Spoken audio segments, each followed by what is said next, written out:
from New York, Late Night Show with Mike Siddiqui. السلام علیکم خواتین و حضرات. میں جہانگیر ترین، خسرو بختیار کو خاص کر کے ان دونوں حضرات کو جو اسکینڈل سامنے آنے والا ہے 5,823 ارب روپے کا، یہ آئی پی پیز کا، یہ جو الیکٹریکل، یہ جو بجلی کا وہ جو ہے، اس میں اگر یہ شامل ہوں تو میں ان کو دار پہ دیکھنا چاہتا ہوں، میں ان کو صلیب پہ چڑھا ہوا دیکھنا چاہتا ہوں. اس کی وجہ کیا ہے؟ اس کی وجہ یہ ہے، کوئی ذاتی وہ نہیں ہے اناد یا کچھ ہی.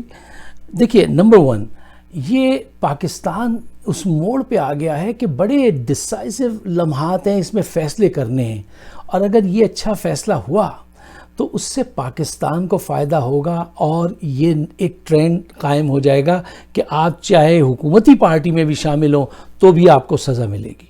یہ بہت بڑی بات ہوگی، یہ بہت بڑی چینج ہوگی. اصل چینج یہی ہے. دوسرا اس کا فائدہ یہ ہے کہ عمران خان صاحب کو، پی ٹی آئی کو بہت بڑا فائدہ ہوگا، اور لوگ، ان کے دوست یہ چاہیں گے کہ یہ فائدہ نہ ہو. دشمن تو چاہیں گے بھی، دوست بھی. دیکھیے، آپ دشمن سے نا ڈرتے ہیں تو اپنا تحفظ کر لیتے ہیں.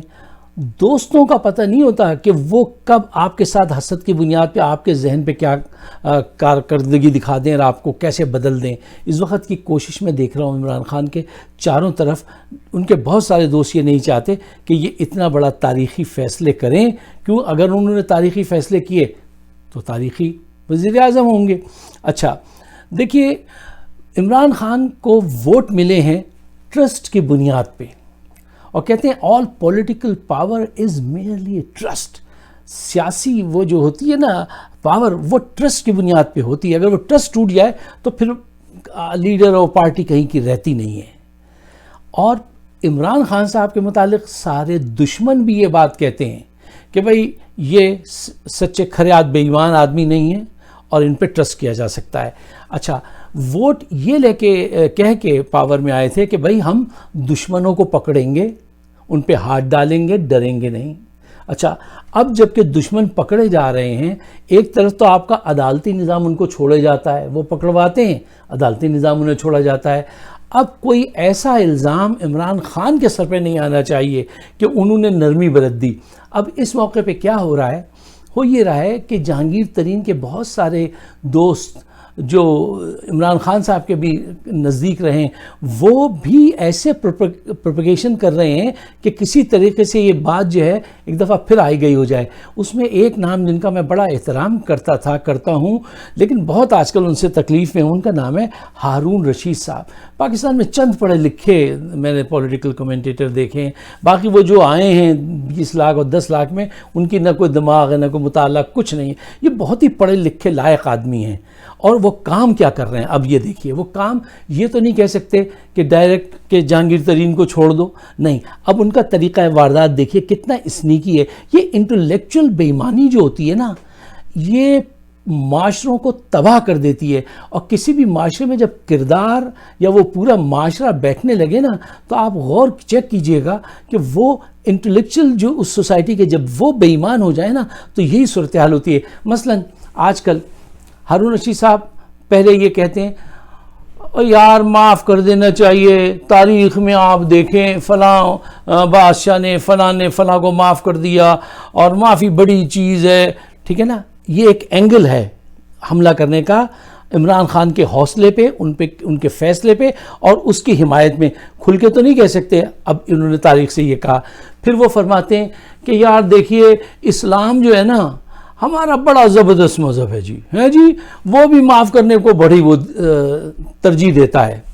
اب آپ یہ دیکھیے تیسرا اینگل وہ اس دن یہ لائے، فرما رہے تھے یار بھٹو نے بھی کیا تھا، ان مافیاز کو پکڑا تھا، ایوب خان نے بھی پکڑا تھا، تو ان کا حشر کیا ہوا؟ کچھ نہیں ہوا. یعنی اب یہ سگنل بھیجا جا رہا ہے، یہ سوچ پیدا کی جا رہی ہے جب وہ سب کچھ نہیں کر سکے تو آپ کیسے کریں گے؟ آپ کیوں اپنا وقت ضائع کر رہے ہیں؟ ان کو جانے دیجئے. پھر کچھ لوگ یہ اینگل لے کر آتے ہیں یار کچھ صلح بھی ہو سکتی ہے. اور یہ ہارون رشید صاحب بھی فرماتے ہیں اب بھائی کون سی بڑی بات ہے یار, صلح بھی ہو سکتی ہے, ایسی کیسی بڑی بات ہے, ایک فون اٹھائیں کال کریں. نہیں, یہ صلح کا وقت نہیں ہے, یہ بہت بڑا فریب دیا جا رہا ہے.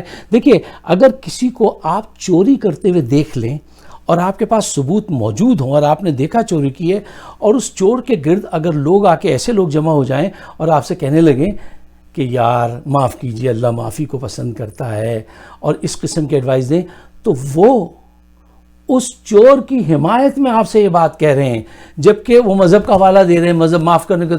مذہب یہ بھی تو کہتا ہے, اس سے بڑھ کے ہمیں مثال نہیں چاہیے. آپ صلی اللہ علیہ وسلم نے فرمایا کہ اگر میری بیٹی فاطمہ رضی اللہ تعالیٰ عنہ چوری کریں تو میں ان کے ہاتھ کاٹ دوں.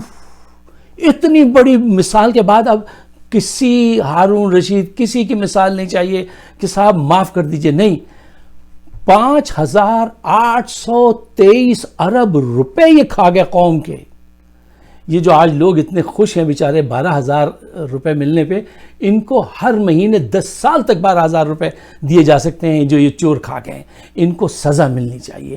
اگر عمران خان نے کے ذہن پہ انہوں نے گھات لگا دیا اور انہوں نے ذرا سی بھی نرمی برتی, جتنی زیادہ وہ نرمی برتیں گے اتنے زیادہ ان کا امیج خراب ہوگا, پاکستانی معاشرہ خراب ہوگا, اور ہم کبھی بھی چوروں ڈاکوؤں کو سزا نہیں دے سکیں گے.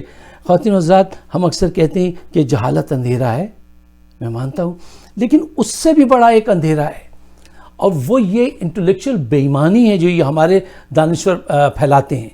آپ کہتے ہیں کہ سمجھتے ہیں کہ سچ کا دشمن صرف جھوٹ ہے.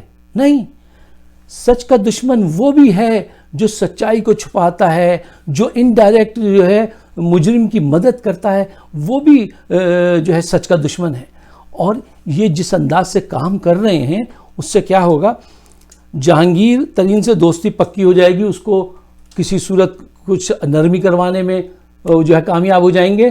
عمران خان کا امیج خراب ہو جائے گا, یہ بھی ان کے لیے کامیابی ہوگی. آپ حیران رہ جائیں گے کہ کیا ہوا. بقول کلیم ماجد صاحب کے کہ دامن پہ کوئی چھیٹ نہ خنجر پہ کوئی داغ, دامن پہ کوئی چھیٹ نہ خنجر پہ کوئی داغ, تم قتل کرو ہو کہ کرامات کرو ہو. تو میں کہتا ہوں اس وقت بڑا ہوشیار رہنا چاہیے ایسے دانشوروں سے. ان سے امید نہیں تھی, اتنا لیجنڈری پڑھا ہوا آدمی, اور یہ پروپیگنڈا ہے. میری ویڈیوز موجود ہیں یوٹیوب پہ فائق صدیقی شو, اگر آپ سبسکرائب کریں تو بڑی عنایت ہوگی.